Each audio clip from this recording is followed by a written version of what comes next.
this is Lorraine Swanson, editor of Oaklawn Patch, and I'm here with two more survivors of the 1967 Oaklawn tornado. Allegedly the last children to be pulled from the rubble on April 21st, 1967. And if you would please introduce yourselves and tell me how old you were on that day. I am Laurie Harrington, and I was 6 years old. And I'm Lynn Werkmeister, and I was 3.5. Okay, so you both live across the street. This was actually our grandmother's home. Our parents were business owners in Oaklawn, as well as my grandfather, whose home this was. And so they were both working. Our grandmother was babysitting us that afternoon, and she was actually feeding us dinner, kind of looked out the window and said, okay, girls, we need to go downstairs now.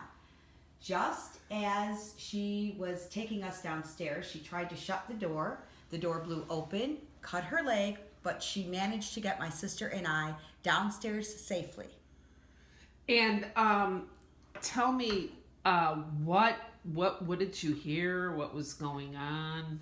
I just remember sounding extremely loud, like a train, or the noise was horrific. It just was so scary. Yeah, of course, I was only 3, but I do remember that, and I remember her shoving us down the stairs. Wow. So, like, how did she cut? You said a telephone pole fell? There was an actual telephone pole on the side of her house, actually, that was, it just actually fell through the kitchen where we're sitting here. So this house was rebuilt in 1968 by the Folliards, and now my husband Steve and I live here, and we celebrate each day. Raised your 2 boys here. And when you were in the basement, were you guys screaming or? I was screaming. Yeah, I remember crying because Grandma was bleeding. And now you said that this is the house. This is your This is what it looked like. And we were actually pulled out of the front of the foundation, the front part of the house. As we watched our poor parents, I'll never forget watching. You could see my parents running because they had a store at 95th, right across the street from the library. It was called Aerostate at the time, next to Valley's breakfast shop. And you could see them running.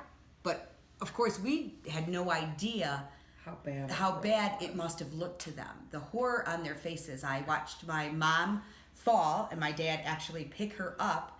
And once they got to the house and we were screaming, we're here, we're down here, then they got gentlemen to help us come out of the rubble. And it was totally amazing. I looked down and I'm like, Daddy, you have no shoes on. And he's like, I couldn't even feel a thing. I was so numb just thinking that you and your sister and your grandmother were going to be dead when we actually got here. So, and as you can see, the crucifixes are still standing on the walls. And those were the only walls. Yeah, the only walls that were standing was anything that had a crucifix. Wow. So God does prevail. Yeah. What was your grandmother? Right here in the front part. Right there. And who pulled you out? It was neighbors. I don't even remember which neighbor. I want to say possibly Mr. Brugia. For some reason that he lived like 3 houses down. Because I heard him, heard them screaming, Lou, because that was Grandma's name. You in there? Yeah. And then as soon as my father saw us, I think they left my grandmother in there for a little while. Yeah. They grabbed us and then, we got to get her out too. Yeah, well, your grandma probably wanted you guys to go first. Now, tell me, you told this incredible story about you said the house was rebuilt in 68, but with the wall, all the walls with the crucifix were the only ones left standing. Correct. Wow. So. Yes. So God had a bigger plan, and it wasn't us at that time. But for the many people that did perish, this memory, this day, we will always be grateful for. And are you anticipating the 50th anniversary with foreboding, or what do you? I don't know. I think I'm grateful. I'm here. I have a great life, and I have beautiful children and grandchildren and my sister and a business. And so, I just hope that the reason that we are here, that we're doing something good. Okay, and Lynn, do you have any? Are you guys afraid when do you still have like No. panic when you hear no, tornadoes? I really don't. I really don't. I mean, of course, that's always in the back of your mind, and but no. Like Laurie said, God has a plan with the crucifixes staying up. And, Yeah.